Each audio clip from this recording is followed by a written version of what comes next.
Hey you, welcome to my YouTube. I'm Sheree Amber, and on this channel you'll learn everything about lash extensions and lifestyle as a lash artist. I've inspired so many artists all over the world and helped them become confident again in their lashing. I'm still walking through their lash journey with them as I'm still on mine. I hope you stick around because I have so much to share and maybe I'll inspire you as well. In today's video, I'm going to show you the Wispy strip lash look that went viral about a year or two ago on my TikTok. I'm finally coming out with the tutorial because I think there is a few things in this video that I can teach you. First things first, we are going in with our peaks. We want our peaks to stand out as much as possible because that's what makes it a wispy set. I chose 15 for length for my peaks, and then we are going to fill in a little bit of that in between the peaks, meaning that's what I mean. With 13s, I even went on the bottom layer with some 13s also. You want to do about 2 to 3 millimeters length difference so that we can be able to see those peaks. But right here, I'm just filling in with those 13s, I believe. This is an old video, and when I was going to post this here on YouTube a while back, I was looking through the footage and I was just criticizing myself for a lot of things, actually. And so I never posted these videos because I was like, no, I cannot share that. I don't lash like that anymore. But I think it's something that I can share with you so that maybe you can kind of learn something from it. So as I'm still filling in those 13s throughout, and it's going to be very light. We're not going to do the whole entire set because we're going to go in with shorter lengths. One thing I want to point out is my distance from the lid.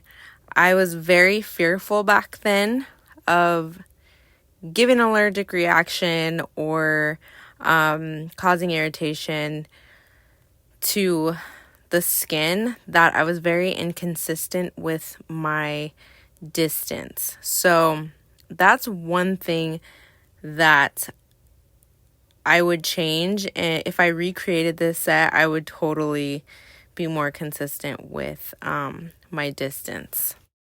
I also would change the width of my fan, so how wide I was creating my fans.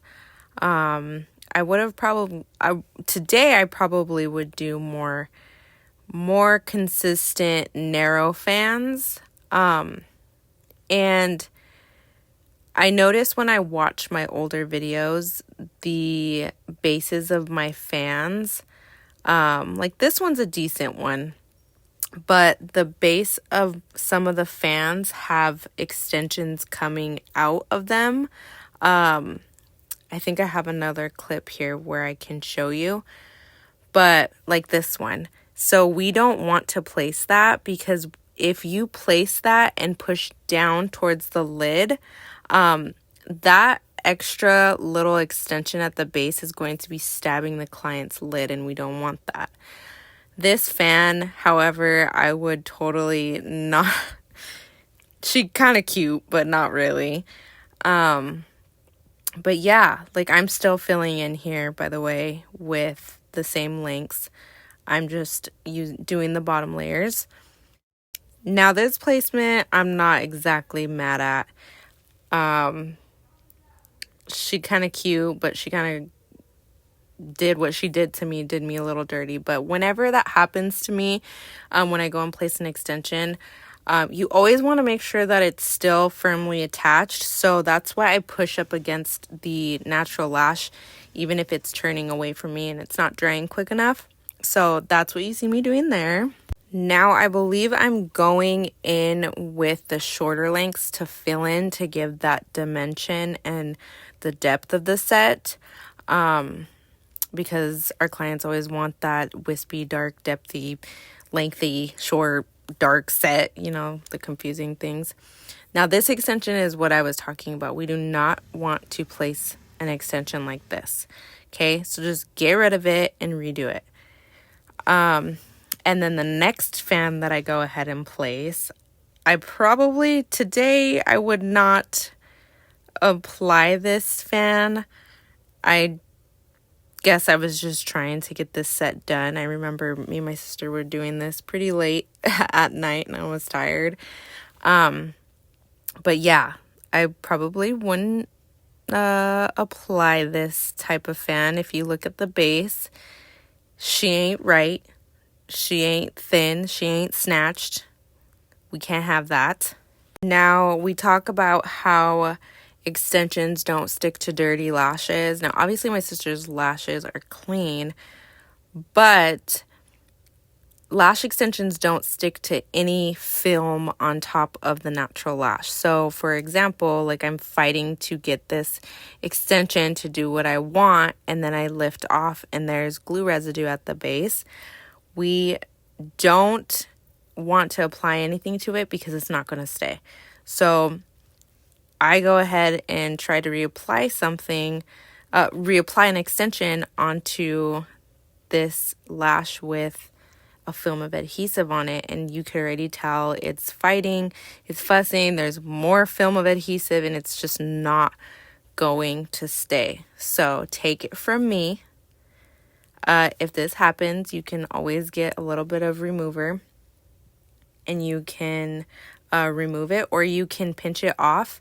So you're, like if you're doing an infill and you're taking off a fan, you're going to pinch that base and that residue should be able to come off depending on the amount that's on there. So yeah.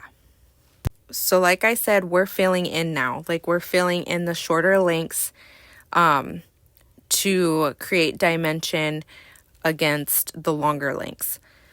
What I'm doing for the shorter lengths, or what I did was inner corners, I did 8 and 9, and then I went 10, 11, 12, 11, and 10. So I kind of did that base of the dimension of the shorter sets are going to be a doll eye style, basically.